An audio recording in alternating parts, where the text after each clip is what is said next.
तो यज्ञोपवीत बनाए पहले महिलाएं भी धारण किया करती थी, मिलता नहीं है, कहीं नहीं प्रमाण मिलता। एक प्रमाण दे दो। धारण किया करती थी। धारण कब करती थी?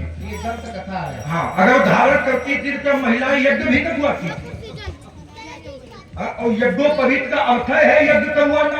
जब व्यक्ति का यज्ञोपवीत संस्कार हो जाता है तभी वो वेद पाठ का अधिकारी बनता है। जी, जी। और जब अधिकारी बनता है, वेद पढ़ता है, तब वो यज्ञ करवाता है। क्योंकि वो भी यज्ञोपवीत वेद का ही एक अंग है। यज्ञोपवीतम परमं पवित्रम प्रजापतये सहजम पुरस्कार आयुष्यमग्रम प्रतिमुच्च शुभ्रम यज्ञोपवीतम परमं। इसी क्रम में हमारे भाई अनमोल अवस्थी जी आपकी ओर से 51 पुष्पोत्तराएं भेंट की जा रही है। बहुत बहुत धन्यवाद, बहुत बहुत साधुवाद। अब इसी में सुनो, ब्रह्म हत्या तो बांटी गई है क्योंकि इंद्र ने तुष्टा ऋषि के पुत्र विश्वरूप का वध, तो उनको ब्रह्म हत्या लगी। तो ब्रह्म हत्या है 4 भागों में बांटी गई। कहाँ? 4 भागों में बांटी गई। 4 भागों में बांटी गई। पहले भाग से वृक्षों में किसके रूप में? गाद का निर्माण। गाद में पहले वृक्षों में गाद नहीं निकलती थी, वो ब्रह्म हत्या का ही एक भाग है। दूसरा भाग इस धरती पर छोड़ा गया। कहे के रूप में? पहले धरती बंजर नहीं हुआ करती ऊपर, और आज कहीं कहीं देखने को मिलता है कि जमीन बंजर हो जाती है। 2 हो गए। और तीसरा शायद नारी शक्ति के ऊपर छोड़ा गया। चौथा जल में छोड़ा गया कि जल में पहले फेन नहीं निकलता था, और आज जल में देखने को मिलता है कि फेन निकलता है। फेना तो ये ब्रह्म हत्या का ही अंश है। चारों भाग हो गए। फिर महिला यज्ञोपवीत पहनती थी, इसको दोबारा कहीं ना बोलना। बताएंगे, बताओगे? तुम क्या बताओगे? कहाँ है बताओ? अभी न सरस्वती में है, न देवी भागवत में है, इससे बड़ा कोई होगा? पढ़ के बताना। इसके राजकुमार मुझको पता है, जब तक तुमको अनुप्रास का च्यवनप्राश नहीं खिलाया जाएगा तुम्हारी बुद्धि का विकास होने वाला नहीं है। तो जानकी चलाई जम जाओगे जागेश्वर, जानकी ठहर। इसलिए कहते हैं हर जाया करो सावधानी, हटी तो दुर्घटना। हाँ, इसलिए जानकी चलाई जम जाओगे जागेश्वर, जानकी ठहर नहीं जम को बैठाऊंगा। देख लो देह में तड़प रही दावा नल दशरथ के दिल को नुकसान पहुंचाऊंगा। यदि ना करो तो इस सभा में खुदावे कहो, और छोड़ी परशुराम न कहूंगा। पड़ेगा मुकाबला दशरथ के लाल से। तो हाथ से हो महेंद्र जल सूरज का दिखाइयो मोर, वीर रघुवंशी जब राम लड़ा इस काल से। ऐसे समझावत हो बाबा, मोते न भिड़ो। तो अगर भिड़ते हो तो युद्ध करो छत्री के। करूंगा तुम भटोपति रुष्ट तो ही होंगे, तो है की तरफ देख दिन कब दहलाएगा। भूपति भया तो भव भागेगे भवन, और धन का प्रकाश और जग में फटकाऊंगा। और उसके पहाड़ से पड़े कर पृथ्वी मध्य विलंकर शंकर का रूप बन जाऊंगा। यदि ना करो तो इस सभा में पुकार कहाऊं, और प्रसन्न छोड़ी परशुराम न कहूंगा। अरे पीले के पांव कभी हिले ना पीलकन सो। मृगी और मृग एक मां भिड़े हैं, विप्रण के पुत्र धारे ना धनुष बाण। पृथ्वी और आकाश एक मत में। ये गोपकर फरसा दिखाओ कभी बार बार, तो क्या रघुवंशी के छावना कहूं रामा हिले। इतने समझावत हो कि मोते ना भिड़ो। आइए व्यास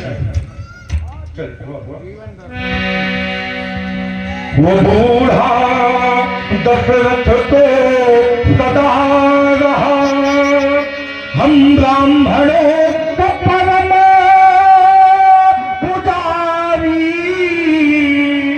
और उस पर मैं सदा कृपालु रहा।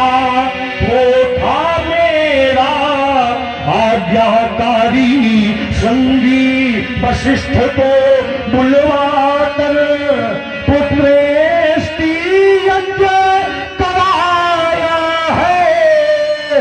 और तुमको चौथे पन में पाकर वो फूला नहीं समाया है। यदि आज तुम्हारा वध कर दूं, तो क्या कहे यहाँ के नर नारी, और बूढ़ा दशरथ तो मर जाए सुमित्रा महातारी। और इसी क्रम में हमारे भाई राजू तिवारी जी आपकी ओर से भी 51 प्लेट प्रसाद प्रदत्त किए जा रहे हैं। भाई तिवारी जी को बहुत बहुत धन्यवाद, बहुत बहुत साधुवाद।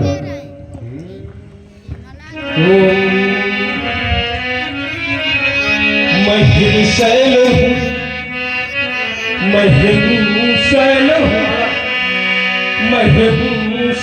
हूँ पर पिघलता नहीं हूँ, स्वयं ज्वाल हूँ किंतु जलता नहीं हूँ। कैसा हूँ? छलों में छला हूँ, प्रलय में पला हूँ, भला तो नहीं कुछ बुरों से भला हूँ, सुलगता तो हूँ पर धुआं मैं नहीं हूँ, स्वयं ज्वाल हूँ किंतु जलता नहीं हूँ। और हमारे भाई आदरणीय श्री ब्रज किशोर अवस्थी जी आपकी ओर से 21 पुष्प मुद्राएं भेंट की जा रही हैं। भाई अवस्थी जी को बहुत बहुत धन्यवाद, बहुत बहुत साधुवाद। बेटा तुम हिम शैल हो, हिम माने बर्फ, शैल माने पर्वत, तुम हो बर्फ के पर्वत, हम कौन है आए धरती कमल, पतंगा हम है सूर्य। उस सूर्य की किरण अगर बर्फ के पहाड़ में पड़ेगी तो बर्फ पिघलेगी कि ना पिघलेगी? तो इसलिए राजकुमार यदि हिम शैल हो, यदि हिम शैल हो तो पिघलना पड़ेगा, तभी ज्ञान गंगा ये धरा पर बहेगी।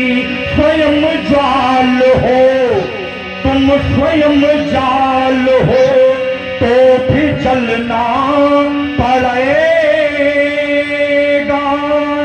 तभी ज्ञान ज्योति ये धरा पर बहेगी। सरोवर बने तो भी घटना पड़ेगा, धुआं यदि बने तो भी जलना पड़ेगा। और इसी क्रम में एक छोटी सी बालिका भाई नैना आपकी ओर से 11 पुष्प मुद्राएं भेंट की गई है। बहुत बहुत धन्यवाद।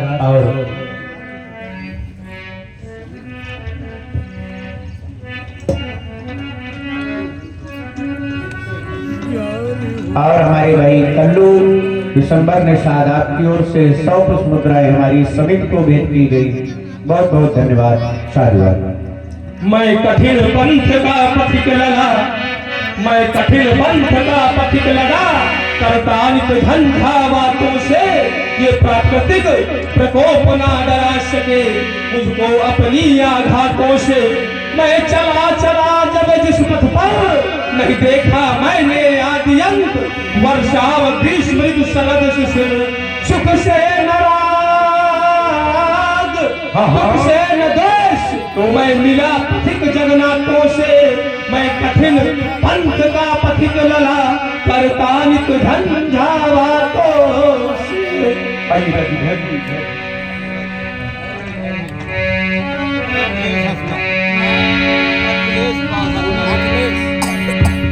और हमारे आदरणीय भाई अखिलेश पाल जी जो पड़ोसी गांव हसनापुर से पधारे हैं, भाई 11 पुष्प मुद्राएं बैठे। बहुत बहुत धन्यवाद। हम तो संशय में हो गए थे कि वो हसनापुर तो नहीं है, एक यहाँ भी पड़ता है भाई, क्योंकि वहाँ हम लोग जाते हैं वो वाले हसनापुर में। बहुत बहुत धन्यवाद, साधुवाद है। आइए। अरे चलते चलते श्रमित हो गया, फिर भी पथ की था नहीं, और राही मंजिल में जिसके आगे राह नहीं, जब मंजिल नहीं थी तो कौन कली पहले खिल जावे, कौन कली पहले खिल जावे, ये वृक्षों को मालूम नहीं। और कौन नदी गंगा बन जावे, ये सागर को मालूम नहीं। तो किस विद जीतता दान विश्व में, ये अमृत का वरदान बन गया। और शिल्प कलाकारों के द्वारा वो पत्थर भी भगवान। एक बार एक मूर्तिकार चला जा रहा था, उसने देखा मार्ग पर एक पत्थर पड़ा हुआ, उसने उस पत्थर को उठाया, अपने घर में ले आया। उस पत्थर की मूर्ति से उसने भगवान शंकर की प्रतिमा का निर्माण कर दिया। जिस पत्थर में कभी उच्चिष्ट पदार्थ पड़ते थे, आज उस पत्थर पर दूध की धाराएं चलने लगी। तो कवि ने फिर कह दिया कि कौन शिला शंकर बन जावे। उस पत्थर को मालूम नहीं था कि हमारी स्थिति कौन शिला शंकर बन जावे, ये शिखरों को मालूम नहीं। और कौन नदी गंगा बन आवे, ये सागर को मालूम नहीं। कहां से आए कैसे आए किसी को ये मालूम नहीं। कौन बूंद मोती बन जाए मेघों को मालूम नहीं। जिस दधीच का दान विश्व में अमृत का वरदान बन गया। शिल्प कलाकारों के द्वारा पत्थर भी भगवान बन गया। चलिए महाराज, एक बार मैंने एक व्यक्ति से पूछा कहां से आए, कहां जाओगे। बूढ़ा व्यक्ति था, उसने कहा जिंदगानी घट गई है, अब मुझे मरघट की याद आ रही है। और आगे बढ़ा, एक लज्जावान व्यक्ति जा रहा था, उससे मैंने पूछा भाई तुम कहां जा रहे हो। उसने कहा भाई मुझे शर्म लग रही है, अब मुझे घूंघट की याद आ रही है। तो आगे जब मैं और आगे बढ़ा तो एक नदी के किनारे पर पहुंचा। एक नदी के किनारे पर पहुंचा तो एक और व्यक्ति मिला, उससे मैंने पूछा कि भाई तुम कहां जा रहे हो। उसने कहा मुझे प्यास लगी है, मैं पानी पीने जा रहा हूं, मुझे पानी की याद आ रही है। तो एक कवि की कल्पना है। और जब मैं पहुंचा नदी के पास तो देखा लज्जावान व्यक्ति घूंघट किए बैठा था, प्यासा व्यक्ति पानी पी रहा था, और वही वयोवृद्ध चार लोगों के कंधों में आ रहा था और एक नारा लगा रहे थे लोग कि राम नाम सत्य है। तो एक कवि की कल्पना है, जब प्यास लगती है तो पनघट की याद आती है, जब जिंदगानी घटती है तो मरघट की याद आती है। बहुत ही तुम धनवान हो, बहुत धन है तुम्हारे पास,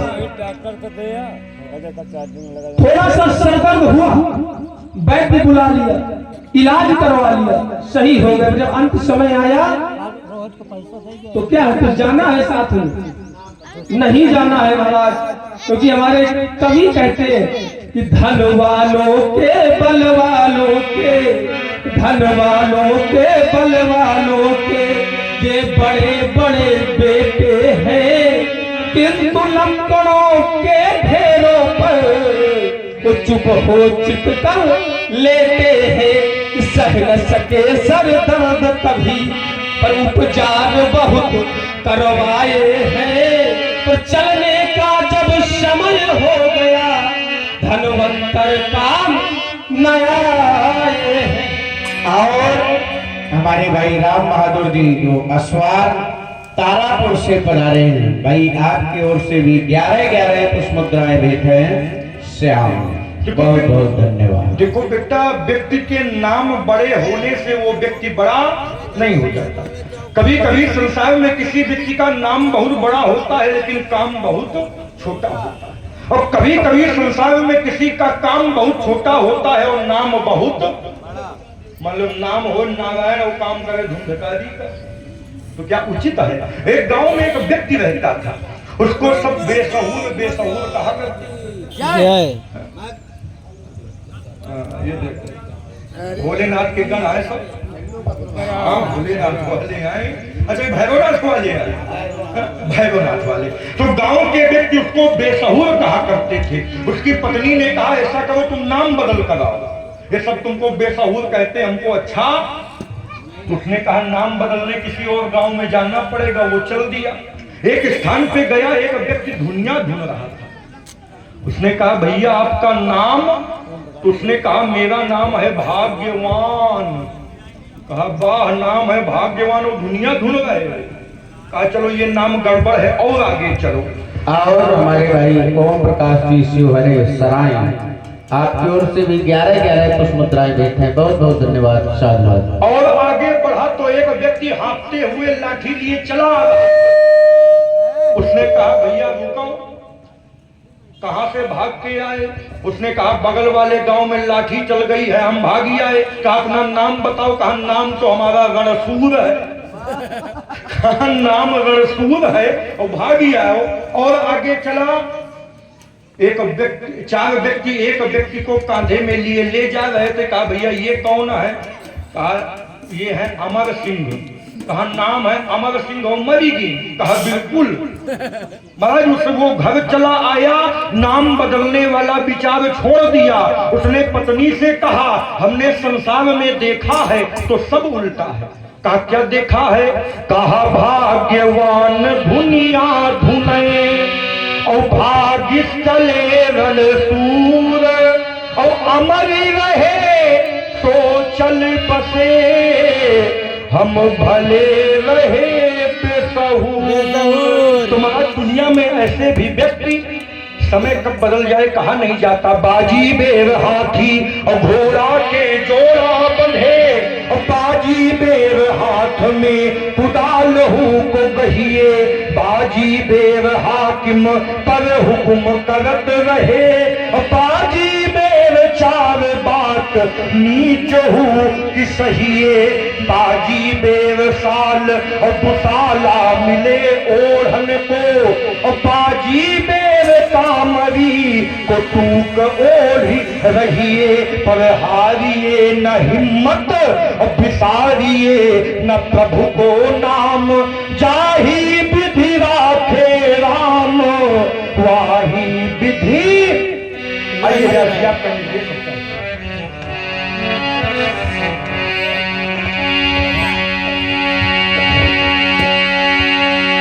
बोले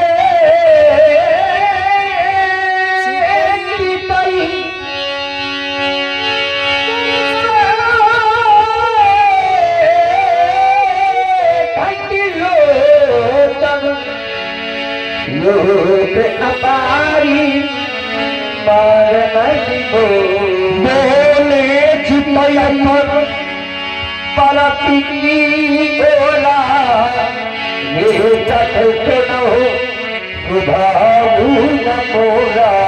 राजकुमार लक्ष्मण तुम मेरा स्वभाव नहीं जानते। मेरा स्वभाव कैसा है?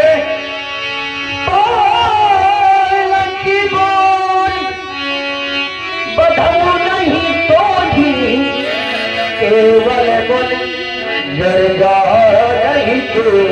राजकुमार लक्ष्मण मैं तुमको अबोध बालक समझ के छोड़ रहा हूँ। अगर मेरा स्वभाव पूछना है, मेरा प्रभाव पूछना है तो सुनो कैसा है।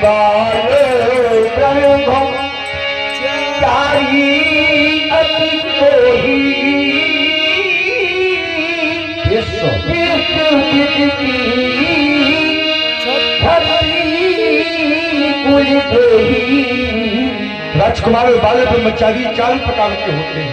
उपपुराण, नैष्ठिक, गायत्र और उद्धरेता। बोलना चाहते हैं क्या?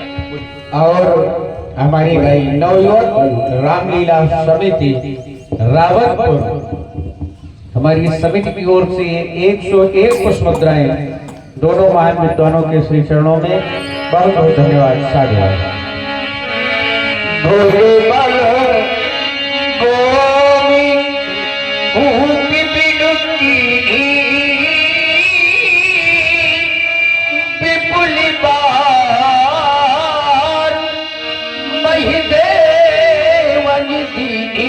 मैंने अपनी भुजाओं के बल से पृथ्वी को एक बार नहीं, दो बार नहीं, अभी इस बार उन दुष्ट क्षत्रियों से छीन कर ब्राह्मणों को तन में दे दिया है।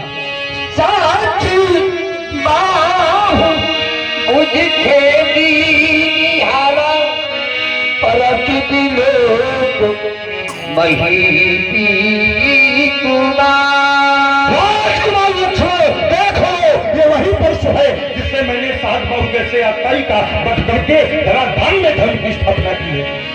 माँ कपितई जनो सोची बत कनक मई किशोर गर्भन गरीबन के अरिभति दलनो परसी मोरी अति घोर। और हमारे भाई हरभजन जी उर्फ मिठाई लाल भाई, आपकी ओर से 21 पुष्प मुद्राएं भेंट की जा रही है। बहुत बहुत धन्यवाद, बहुत बहुत साधुवाद। इनको सुनकर कई लोगों के मुख में पानी आ गया। कैसे इनका नाम है मिठाई लाल है। राजकुमार लक्ष्मण, तुम्हारा जन्म ब्राह्मणों के द्वारा यज्ञ करवाने के पश्चात हुआ है। यदि आज मैंने तुम्हारा वध कर दिया तो तुम्हारे माता पिता शोक सागर में डूब जाएंगे। देखो प्रणाम कर रहे हैं कि लड़का को छोड़ दे, अभी नहीं तो मुंह देख के छोड़ दे रहे बेटा।